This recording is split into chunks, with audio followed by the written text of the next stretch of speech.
بسم اللہ الرحمن الرحیم یرید اللہ لیبین لکم ویہدیکم سنن الذین من قبلکم ویتوب علیکم واللہ علیم حکیم واللہ یرید ان یتوب علیکم ویرید الذین یتبعون الشہوات ان تمیلوا میلا عظیما یرید اللہ ان یخفف عنکم وخلق الانسان ضعیفا یا ایہا الذین الا ان تکون تجارتا عن تراض منکم ولا تقتلوا انفسکم ان اللہ کان بکم رحیما ومن یفعل ذلک عدوانا وظلما فسوف نصلیہ نارا وکان ذلک علی اللہ یسیرا ان تجتنبوا کبائر ما تنہون عنہ نکفر عنکم سیئاتکم وندخلکم مدخلا کریما ولا تتمنوا ما فضل اللہ به بعدکم علی بعد للرجال نصیب مما اکتسبوا وللنساء نصیب مما اکتسبن واسألوا اللہ من فضلہ ان اللہ کان بکل شیء علیما ولکل جعلنا موالی مما ترک الوالدان والاقربون والذین عقدت ایمانکم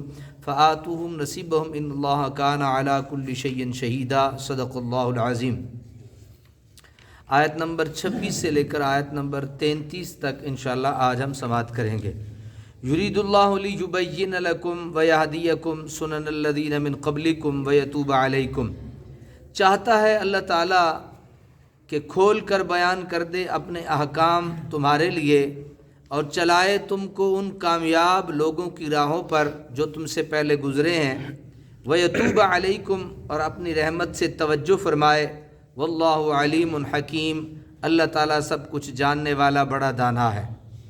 سابقہ آیات میں کثیر التعداد احکام بیان کیے گئے جن کی پابندی ان لوگوں کے لیے بڑی دشوار تھی، اس لیے تاکیدی طور پہ یہ فرما دیا کہ ہم نے ان احکام کی پابندی تم پر بلا وجہ فرض نہیں کی، بلکہ مقصد یہ ہے کہ تمہیں وہ راستہ دکھائیں جن پر تم سے پہلے انبیاء و صلحاء گامزن رہے اور دارین کی سعادتوں سے بہرہ اندوز ہوئے، اس لیے ان احکام کی پیروی میں تمہاری اپنی سعادت اور بھلائی ہے۔ واللہ یرید ان یتوب علیکم، اللہ تعالیٰ چاہتا ہے کہ اپنی رحمت سے توجہ فرمائے تم پر، وَيُرِيدُ الَّذِينَ يَتَّبِعُونَ الشَّهَوَاتِ اور چاہتے ہیں وہ لوگ جو پیروی کر رہے ہیں اپنی خواہشوں کی، کیا چاہتے ہیں؟ أَن تَمِيلُوا مَيْلًا عَظِيمًا کہ تم حق سے بالکل منہ موڑ لو، تم حق سے کیا کر لو؟ بالکل منہ موڑ لو۔ ان گوناگوں اصلاحات نے عرب کے پرانے طرز تمدن و معاشرت میں ایک انقلاب برپا کر دیا۔ اب لڑکیوں کو بھی اپنے بھائیوں کی طرح ورثہ ملنے لگا۔ عورت اپنے خاوند کے مر جانے کے بعد اپنے ستیلے بیٹے کے رحم و کرم پر نہ چھوڑ دی گئی تھی، بلکہ عدت گزرنے کے بعد اسے اختیار تھا کہ جس سے چاہے نکاح کرے۔ ستیلی ماں سے نکاح کی ممانعت کر دی گئی تھی، زنا کو جرم قرار دے دیا گیا تھا اور اس کے لیے سنگین سزا مقرر کر دی گئی تھی۔ اسی طرح متعدد ایسے قوانین نافذ کر دیے گئے تھے جو ان کے قدیم رسم و رواج کی سراسر خلاف تھے۔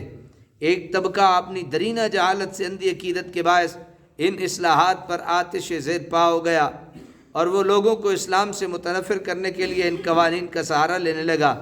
اس کے علاوہ یہودی بھی یہ گوارہ نہ کر سکتے تھے کہ ان کے نافذ کردہ من گھڑت قوانین میں کسی قسم کے رد و بدل کیا جائے، کیونکہ اس میں ان کی علمی برتری کی ہتک تھی، اور منافقین کا تو محبوب مشغلہ ہی یہ تھا کہ لوگوں کے دلوں میں اسلام کی تعلیمات کے متعلق غلط فہمیاں پیدا کی جائیں۔ یہ سب لوگ مسلمانوں کو احکام الہی سے برگشتہ کرنے کے لیے اپنے اپنے مخصوص ہیلے اختیار کرتے۔ اللہ تعالیٰ اس آیت میں مسلمانوں کو ان کے مکر و فریب سے ہوشیار رہنے کی تاکید فرما رہے ہیں۔ فرمایا کہ اللہ تو یہ چاہتا ہے کہ تم پر رحمت کرے، اور یہ جو اپنی خواہشات کی پیروی کر رہے ہیں یہ چاہتے ہیں کہ تم حق سے بالکل منہ موڑ لو، یہ تو نہیں چاہتے کہ تم حق پہ چلنے والے بنو۔ یرید اللہ ان یخفف عنکم، اللہ چاہتا ہے کہ ہلکا کرے عنکم تم سے پابندیوں کا بوجھ، وخلق الانسان ضعیفا اور پیدا کیا گیا ہے انسان کو کمزور۔ انسان کو کیا پیدا کیا گیا ہے؟ کمزور۔ علیم و حکیم خدا جو تمہارا اور تمہاری صلاحیتوں کا پیدا کرنے والا ہے، اسے تمہاری فطری کمزوریوں کا خوب علم ہے، اس لیے احکام شرعیہ میں ایسی سختی نہیں رکھی گئی جس کو تم برداشت نہ کر سکو۔ یہ بات کسی ایک قانون سے مختص نہیں، بلکہ شریعت اسلامیہ کا ہر قانون اس حقیقت کا آئینہ دار ہے۔ یا ایھا الذین آمنوا لا تأکلوا اموالکم بینکم بالباطل، اے ایمان والو نہ کھاؤ اپنے مال آپس میں ناجائز طریقے سے۔ کسب حلال پر قرآن نے جتنا زور دیا ہے وہ محتاج بیان نہیں، حلال کمانا۔ ایسے موقعوں پر قرآن کا انداز بیان بڑا پر اثر انگیز ہوا کرتا ہے۔ یہ نہیں فرمایا کہ دوسروں کے مال ناجائز طریقوں سے مت کھاؤ، یہ نہیں کہا، بلکہ فرمایا اپنے مال باطل طریقوں سے مت کھاؤ۔ طریقہ ہے نا اللہ تعالیٰ کا۔ اس سے یہ حقیقت واضح کرنا مطلوب ہے کہ امت کے کسی فرد کا مال پرایا مال نہیں۔ اللہ اکبر، کہیے سبحان اللہ۔ امت کے کسی فرد کا مال پرایا مال نہیں، اس میں ناجائز تصرف کرنا، دھوکہ فریب سے اس کو ہڑپ کرنا، اپنے ہی آپ سے دھوکہ کرنا ہے۔ ہاں اگر تم آپس میں تجارت کرو اور تجارت میں کسی کی سادہ لوہی یا مجبوری سے نہ روا فائدہ نہ اٹھایا گیا ہو، بلکہ فریقین نے راضی خوشی سے لین دین کیا ہو اور اس طرح تمہیں نفع حاصل ہو تو یہ نفع حلال ہے۔ ان ترادن کے کلمات پر مزید غور فرمائیے۔ الا ان تکون تجارتا عن تراد، اپنے مال ناجائز طریقے سے نہ کھاؤ مگر یہ کہ تجارت ہو تمہاری باہمی رضامندی سے۔ کسی مال میں تمہاری تجارت ہو رہی ہے تو جو آپ کو اس کا حصہ باہمی رضامندی سے مل رہا ہے وہ لے لو۔ وَلَا تَقْتُلُوا أَنفُسَكُمْ، اور نہ ہلاک کرو اپنے آپ کو۔ اس آیت میں خودکشی کی ممانعت بھی آ گئی اور کئی مسلمان بھائی کو بلا وجہ قتل کرنے سے بھی روک دیا گیا۔ انفسکم کہہ کر بتا دیا کہ اگر تم کسی مسلمان بھائی کو قتل کرو گے تو اس کا نقصان تمہیں ہی پہنچے گا۔ اس کا نقصان کسے پہنچے گا؟ یعنی ایک مسلمان دوسرے مسلمان کے لیے بھائی کی حیثیت رکھتا ہے تو بھائی کا نقصان اپنا نقصان ہوتا ہے۔ تمہاری ایک مومن بہن بیوہ ہو گئی، تمہاری ہی ملت کی معصوم بچے یتیم ہوں گے، تمہارے مسلم معاشرے کا ایک ہی گھر غم و اندوہ کے اندھیرے میں ڈوب جائے گا، یعنی تمہاری بہن بیوہ ہوگی، تمہاری بچے جو اس کے بچے ہیں تمہارے بچے ہیں، مسلمانوں کے بچے ہیں، وہ یتیم ہو جائے گے، تو ایک گھر جو ہے اس طرح۔ علامہ بیضاوی علیہ الرحمہ نے اس کا ایک اور لطیف معنی بھی بیان کیا ہے، فرماتے ہیں کہ ایسی مذموم حرکتیں اور ذلیل اعمال مت کرو جو لوگوں کی نگاہ میں تمہیں ذلیل و رسوا کر دیں، کیونکہ یہ ذلت و رسوائی ہی تو نفس کی حقیقی ہلاکت و تباہی ہے۔ سبحان اللہ، کیا لطیف بات کہی ہے، سمجھیے۔ وَمَن يَفْعَلْ ذَلِكَ عُدْوَانًا وَظُلْمًا فَسَوْفَ إِنَّ اللَّهَ كَانَ بِكُمْ رَحِيمًا، بے شک اللہ تعالیٰ تمہارے ساتھ بڑی مہربانی فرمانے والا ہے۔ وَمَن يَفْعَلْ ذَلِكَ عُدْوَانًا وَظُلْمًا فَسَوْفَ نُصْلِيهِ نَارًا، اور جو شخص کرے گا یوں سرکشی اور ظلم سے تو ڈال دیں گے ہم اسے آگ میں۔ جو شخص کرے گا یوں سرکشی اور ظلم سے تو ڈال دیں گے اسے ہم آگ میں۔ وَكَانَ ذَلِكَ عَلَى اللَّهِ يَسِيرًا، اور یہ اللہ تعالیٰ پر بالکل آسان ہے، اللہ تعالیٰ کے لیے کیا مشکل ہے۔ ان تجتنبوا، اگر تم بچتے، کبائر ما تنہون عنہ نکفر عنکم سیئاتکم، ان بڑے بڑے کاموں سے روکا گیا ہے تمہیں جن سے، تو ہم محو کر دیں گے تمہارے اعمال، نامہ اعمال سے تمہاری برائیاں۔ یعنی اگر تم اللہ کے کبائر جو گناہ ہیں ان سے بچتے رہو گے تو اللہ تعالیٰ گناہوں کو مٹاتا رہے گا تمہارے نامہ اعمال سے۔ وَنُدْخِلْكُمْ مُدْخَلًا كَرِيمًا، اور ہم داخل کریں گے تمہیں عزت کی جگہ پر۔ اب ذرا توجہ فرمائیے گا، یہاں تین چیزیں غور طلب ہیں۔ کتنی؟ تین چیزیں۔ نمبر ایک، اجتناب کا کیا معنی ہے؟ بلا تجتنبو، کہا نا ان تجتنبو، تو اجتناب کا کیا معنی ہے؟ گناہ کبیرہ کسے کہتے ہیں؟ اور تکفیر سیئات کا کیا مطلب ہے؟ گناہوں کا کفارہ۔ تکفیر سیئات کا کیا مطلب ہے؟ گناہوں کا، سیئات گناہ کو کہتے ہیں۔ اب یہ تین چیزیں ہم نے دیکھنی ہے، غور سے دیکھنی۔ نمبر ایک، کسی ایسے کام کو جس کے دواعی اور اسباب موجود ہوں اسے اپنے ارادہ اور مرضی سے نہ کرنے کو اجتناب کہا جاتا ہے۔ جس کی طرح بلانے کے لیے کوئی بلا بھی رہا ہو اور اسباب بھی ہوں۔ سمجھ آ گئی سب کو یا نہیں؟ اگر نہیں سمجھ آئی تو میں سمجھا دیتا ہوں۔ یعنی پورا ماحول ہو گناہ کرنے کا، اب تو سمجھ آ گئی ہوگی، اور کوئی روک ٹوک نہ ہو، اس سے بندہ رک جائے، اس کو اجتناب کہتے ہیں۔ ایک ہے رکنا، ایک ہے اجتناب۔ اجتناب اس کو کہتے ہیں کہ پورا ماحول ہو اور پورے ماحول سے بندہ اپنے آپ کو نکال کے لے جائے اور بچا لے اپنے آپ کو۔ گناہ کبیرہ کے متعلق علماء سے کئی اقوال منقول ہیں، لیکن علامہ بیضاوی کا پسندیدہ قول یہ ہے کہ ہر وہ فعل جس کے لیے شارع نے کوئی حد مقرر کی ہو یا اس پر عذاب کی دھمکی دی ہو گناہ کبیرہ ہے۔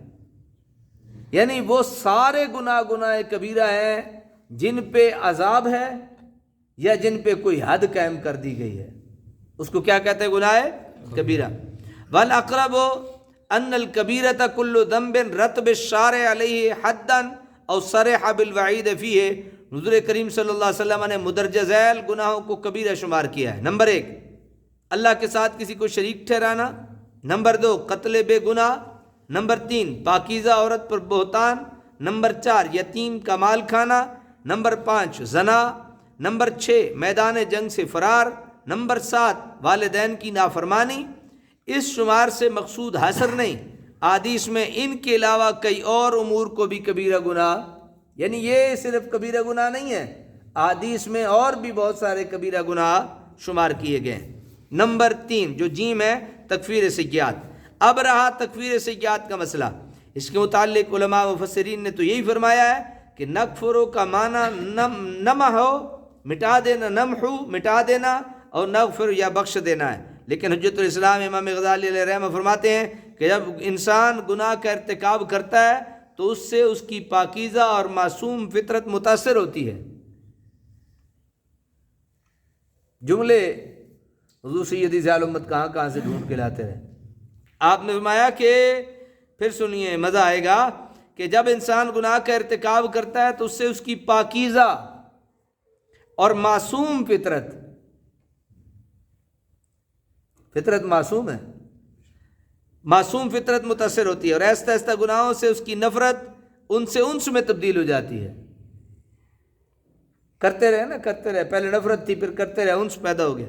لیکن جب کوئی شخص بڑے بڑے گناہوں سے بچنے کا پختہ ارادہ کر لیتا ہے اور ساری آسانیوں بلکہ اشتعال انگیزیوں کے باوجود وہ اپنا دامن بچانے کی صحیح کرتا ہے تو اس کشمکش سے اس کے دل کے آئینے سے زنگار دور ہونے لگتا ہے، طبیعت پھر اپنی کھوئی ہوئی صحت واپس لے لیتی ہے، گناہوں سے پھر اس کو نفرت ہونے لگتی ہے۔ اسی حالت کو تکفیر سیئات کی اصلاح سے تعبیر کیا گیا۔ سمجھ آ گئی؟ جی۔ وَلَا تَتَمَنَّوْا اور نہ آرزو کرو اس چیز کی مَا فَضَّلَ اللَّهُ بِهِ بَعْدَكُمْ عَلَى بَعْضٍ بزرگی دی ہے اللہ نے جس سے تمہارے بعض کو بعض پر، لِلرِّجَالِ نَصِيبٌ مِّمَّا اكْتَسَبُوا مردوں کے لیے حصہ ہے اس سے جو انہوں نے کمایا، وَلِلنِّسَاءِ نَصِيبٌ مِّمَّا اكْتَسَبْنَ عورتوں کے لیے حصہ ہے اس سے جو انہوں نے کمایا، وَاسْأَلُوا اللَّهَ اللہ سے مانگتے رہو، من فضل اس کے فضل کو، ان اللہ کان بکل شیء علیما بے شک اللہ تعالیٰ ہر چیز کو خوب جاننے والا ہے۔ بعض انسان دوسرے انسانوں سے باعتبار صحت، شکل و صورت، قوت و توانائی، ذہانت و فطانت، حسب و نسب، جاہ و منزلت پر برتر اور افضل ہوا کرتے ہیں، اس لیے ان جیسا بننے کی حسرت سے اپنی زندگی کو تلخ نہ بنا لو۔ فرق ہے، دوسرے جیسا بننے کے لیے اپنے آپ کو ذلیل کر دو تو یہ کوئی طریقہ نہیں۔ یہ امور نہ تو انسان کے لیے حقیقی شرف و عزت کا معیار ہے اور نہ انہیں قرب الہی میں کچھ دخل ہے۔ عزت و شرف کا حقیقی معیار اور قرب الہی کا صحیح راستہ تو تمہاری ذاتی جد و جہد میں مضمر ہے۔ اگر نیک عمل کریں گے تو تمہیں قرب الہی نصیب ہوگا، قطع نظر اس کے کہ تمہاری رنگت کیا ہے، تمہاری جسمانی قوت اور ذہانت کا معیار کیا ہے، تم کس خاندان کے چشم و چراغ ہو، تم مرد ہو یا عورت، تمہارے چہرے کی دلکشی، تمہارے حسب و نسب کی برتری یا کوئی دوسری خوبی تمہیں خالق و مخلوق کی نگاہوں میں کوئی عزت نہیں بخش سکے گی۔ اس لیے کرنے کا کام تو یہ ہے کہ اپنے حسن عمل سے اپنی برتری ثابت کرو، دوسرے کے کمالات دیکھ کر ان جیسا بننے کے فقط خواب دیکھتے رہنا ایک مومن کی شایان شان نہیں ہے۔ یہ عادت تو انسان میں حسد اور اناد کے جذبات کو ابھارتی ہے۔ علامہ بیضاوی نے کیا خوب لکھا ہے، ہر مرد اور ہر عورت کو بلا امتیاز اس کی جد و جہد کا ثمر ملے گا۔ اس لیے اگر تم اللہ کے فضل و کرم کے طلبگار ہو تو عمل سے طلب کرو، کسی سے حسد کرنا یا صرف اس جیسا بننے کی خواہش ہی کرتے رہنے سے کیا حاصل۔ عورتوں کے دلوں میں عام طور پر یہ حسرت ہوتی ہے کہ کاش وہ مرد ہوتی۔ اس کا بھی ازالہ فرما دیا کہ تکوینی مصلحتوں کے پیش نظر کسی کو مرد اور کسی کو عورت ضرور ہونا تھا، اس لیے اس خیال خام کو اپنے دل سے نکال دو۔ حصول کمال اور قرب الہی کے دروازے تمہارے لیے بھی کھلے ہوئے ہیں، آگے بڑھو اور حسن کردار اور خوبی عمل سے بلند مقام حاصل کر لو۔ مزہ آیا؟ نیز اس آیت سے یہ بھی بتا دیا گیا ہے کہ دولت کمانے کا حق جس طرح مرد کو ہے اسی طرح عورت کو بھی ہے۔ دولت کمانے کا حق عورت کو بھی ہے۔ مرد بھی اپنی کمائی ہوئی دولت کا مالک ہوتا ہے، اس میں اپنی مرضی تصرف کر سکتا ہے، اس سے استفادہ کر سکتا ہے۔ اسی طرح عورت کو بھی یہ حقوق حاصل ہیں۔ اس ارشاد گرامی سے مرد و زن میں جو بے جا تفریق صدیوں سے قائم تھی اس کا کلا کما کر دیا۔ آگے وسأل اللہ، اللہ تعالیٰ سے مانگو اس کے فضل کو، صرف خیالی پلاؤ پکانے اور حسد کی عادت کو ترک کر دو اور اللہ تعالیٰ کے حضور میں دامن پھیلا دو۔ وہ اپنی جود و سخا سے تمہیں سب کچھ عطا فرمانے پر قادر ہے، اس کے خزانے ختم ہونے والے نہیں ہیں، وہ کثرت سوال سے اکتاتا نہیں ہے بلکہ خوش ہوتا ہے۔ حضور علیہ الصلوۃ والتسلیم کا ارشاد گرامی ہے صلی اللہ من فضلی فإنه يحب أن يسأل وأفضل العبادة انتظار الفرج، یعنی اللہ تعالیٰ سے اس کے فضل و کرم کا سوال کیا کرو، وہ اس کو دوست رکھتا ہے، اور بہترین عبادت مصیبت کے دور ہونے کے لیے منتظر رہنا ہے۔ وَلِكُلٍّ جَعَلْنَا مَوَالِيَ مِمَّا تَرَكَ الْوَالِدَانِ، اور ہر ایک کے لیے بنا دیے گئے ہم نے وارث اس مال سے جو چھوڑ جائیں، وَالْأَقْرَبُونَ، ماں باپ اور قریبی رشتہ دار، وَالَّذِينَ عَقَدَتْ أَيْمَانُكُمْ، اور وہ لوگ جن سے بچ چکا ہے تمہارا عہد و پیمان، فَآتُوهُمْ نَصِيبَهُمْ، تو دو انہیں ان کا حصہ، ان اللہ کان علی کل شیء شہیدا، بے شک اللہ تعالیٰ ہر چیز کا مشاہدہ فرمانے والا ہے۔ عہد جاہلیت میں ایک رسم یہ تھی کہ جن لوگوں کی آپس میں دوستی ہوتی یا جس کو وہ اپنا منہ بولا بیٹا بنا لیا کرتے، وہ بھی ان کی وراثت میں حصہ دار بن جاتا۔ اس آیت میں وضاحت فرما دی کہ وراثت کے حقدار تو وہی لوگ ہیں جن کو اللہ تعالیٰ نے وارث ٹھہرایا ہے، جس کے ساتھ ان کا معاہدہ ہوا کرتا تھا۔ ان کو پہلے 1/6 حصہ دیا جاتا، بعد میں اولو الارحام کی اس آیت سے یہ بھی منسوخ ہو گیا۔ اللہ تعالیٰ عمل کی توفیق نصیب فرمائے۔